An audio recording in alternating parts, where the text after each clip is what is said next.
جو 3 بکرے 4 خصی لائے اور ذبح کرتے ہیں اور دکھاتے ہیں کہ دیکھو پہلے دن بھی ہم نے قربانی کی، دوسرے دن بھی کی، تیسرے دن بھی کی، لوگوں کو دکھا رہے ہیں دیکھو اللہ نے مجھے دیا تو میں اتنی کر رہا ہوں۔ اللہ کہتا ہے میرے بندو 3 نہیں 30 بکرے، 30 نہیں 300 خصی، 300 نہیں 3000 خصی ذبح کر ڈالو۔ یاد رکھنا تمہارے جانوروں کا خون اور گوشت ہمارے پاس نہیں آتا ہے۔ لَن يَنَالَ اللَّهَ لُحُومُهَا وَلَا دِمَاؤُهَا، تمہارے ان جانوروں کا خون اور اس کا گوشت ہمارے پاس نہیں پہنچتا۔ وَلَٰكِن يَنظُرُ، اللہ فرماتا ہے وَلَٰكِن يَنَالُهُ التَّقْوَىٰ مِنكُمْ، او میرے بندو میں تو تمہارے دلوں کا تقوی دیکھتا ہوں، تمہارے دلوں میں کتنا اخلاص ہے، خلوص ہے، وہ میں دیکھتا ہوں، تقوی دیکھتا ہوں۔ کرتے ہیں نا، آپ نے بھی سنا ہوگا اپنے علاقے میں بہت سی تقریریں ہوتی ہوں گی قربانی کے دنوں میں، تو کہتے ہیں کہ یہ حدیث لوگ بڑے شوق سے بیان کرتے ہوں گے کہ قربانی کا کتنا ثواب ہے، اللہ تعالیٰ ہر ایک بال کے بدلے میں ایک نیکی دے گا۔ مولانا لوگ بیان کرتے ہوں گے، جبکہ یہ حدیث صحیح ہے ہی نہیں۔ قربانی کے ہر بال کے بدلے میں ایک نیکی۔ صحابہ نے پوچھا اللہ کے رسول اگر بال نہ ہو، اون ہو تو، جیسے بھیڑ ہوتا ہے، مینڈھا ہوتا ہے اور اس پہ بال نہیں ہوتا تو اون ہو، تو اللہ کے نبی نے فرمایا ہر اون کے ایک ریشے کے بدلے میں ایک نیکی۔ یہ حدیث ہی نہیں صحیح۔ آپ خود بتائیے، میں غریب ہوں لیکن ایک خصی کرنے کی طاقت ہے میرے پاس، میں لے آیا۔ مولانا مجیب الرحمان صاحب بہت امیر ہیں، پیسے والے ہیں، یہ 4 بکرے لائے۔ اب میرے بکرے میں، میرے خصی میں بال، اگر ایک آئیڈیا بتا رہا ہوں، مان لیجئے 2 لاکھ بال ہیں تو ہمیں نیکی کتنی مل رہی ہے؟ 2 لاکھ۔ اور مجیب الرحمان صاحب کے 4 بکرے ہیں، ان کے 4 بکروں میں بال ہو گئے 8 لاکھ، تو ان کو 8 لاکھ نیکی مل رہی ہے۔ یہ عقل میں بھی نہیں آتی یہ بات۔ بال کی کوئی چیز ہے ہی نہیں، ہمارے یہاں خلوص ہے، ہم اللہ کے لیے کر رہے ہیں، اس لیے ایک ہی کی طاقت ایک کر رہے ہیں۔ مجیب الرحمان صاحب لوگوں کو دکھانے کے لیے کر رہے ہیں، دیکھو 4 کر رہے ہیں، تو اب 8 لاکھ بال کے بدلے میں 8 لاکھ نیکی تو چھوڑو، ایک نیکی نہیں ملے گی، کیونکہ تمہاری نیت خراب ہے، تم لوگوں کو دکھانے کے لیے کر رہے ہو، اللہ کے لیے نہیں۔ قد لگا دیا، یہیں پر رکاوٹ جاری کر دی۔ سنو، قربانی کرنے سے پہلے اتنا یاد رکھنا، کر رہے ہو خلوص ہے کہ نہیں، یاد رکھنا لَن يَنَالَ اللَّهَ لُحُومُهَا وَلَا دِمَاؤُهَا وَلَٰكِن يَنَالُهُ التَّقْوَىٰ مِنكُمْ، تم جو قربانی کر رہے ہو اس کا گوشت اللہ کے پاس نہیں جاتا، اس کا خون بھی اللہ کے پاس نہیں جاتا، اللہ کے پاس تو صرف تقوی جاتا ہے۔ تم کس تقوی سے، تم کس نیت سے قربانی کر رہے ہو، اللہ نیت کو دیکھتا ہے، نیت۔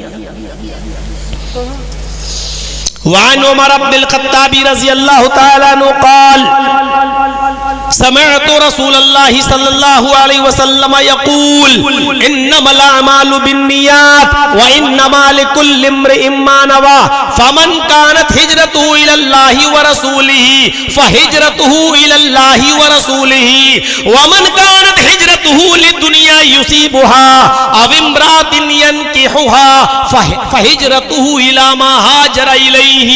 رواہ البخاری و مسلم، یہ حدیث بخاری اور مسلم دونوں کے اندر موجود ہے۔ حضرت عمر فاروق رضی اللہ تعالیٰ عنہ فرماتے ہیں کہ میں نے اللہ کے نبی سے سنا، اللہ کے نبی فرماتے ہیں انما الاعمال بالنیات، تم جو بھی عمل کرتے ہو تمہارے سارے عملوں کا دار و مدار نیت پر ہے، تم جو بھی عمل کرتے ہو ان عملوں کا ڈیپینڈ آپ کی نیت پر ہے۔ نیت اچھی تو عمل قبول، نیت بیکار تو عمل بیکار. نیتوں پر ڈیپینڈ ہے. اور کس کا؟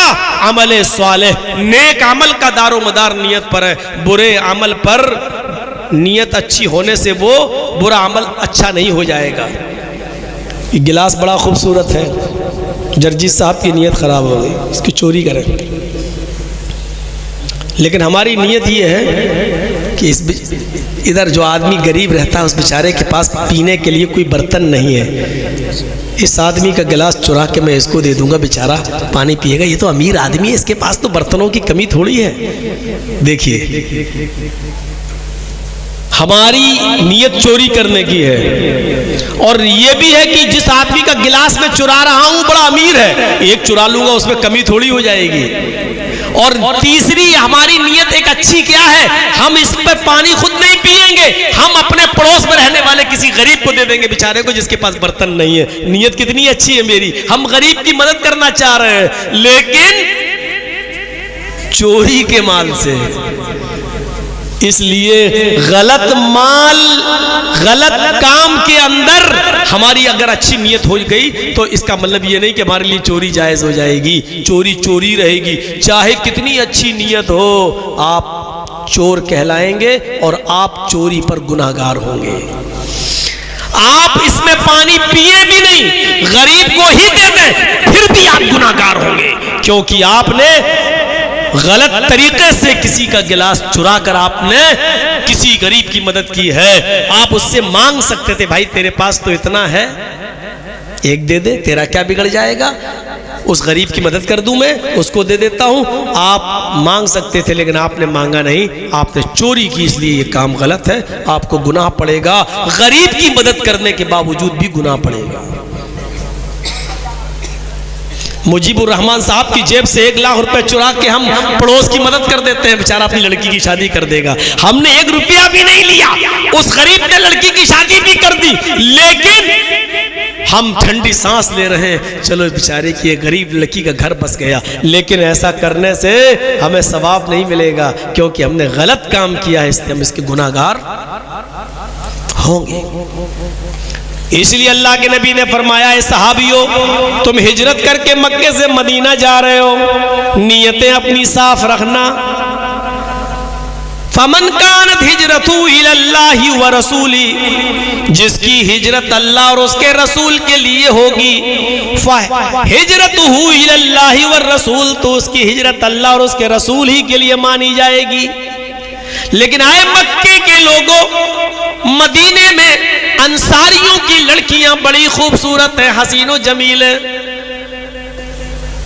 مدینے میں انصاریوں کی لڑکیاں بڑی خوبصورت ہیں اور حسین و جمیل ہیں. تم لوگوں میں سے بہت سے لوگ ہو سکتا ہے اس نیت سے مدینہ ہجرت کرنے جا رہے ہو کہ ہم وہاں جائیں گے اور مدینے کی انصاریوں کی لڑکیوں سے ہم نکاح کر لیں گے، یا مدینے کے انصاری بڑے مالدار ہیں، ہماری وہ مدد کریں گے، جس کے پاس 2 گھر ہوں گے وہ 1 گھر دے دے گا، جس کے پاس 2 کھیت ہوں گے وہ 1 کھیت دے دے گا، جس کے پاس 2 جانور ہوں گے بھیڑ بکری وہ 1 ہمیں دے دے گا.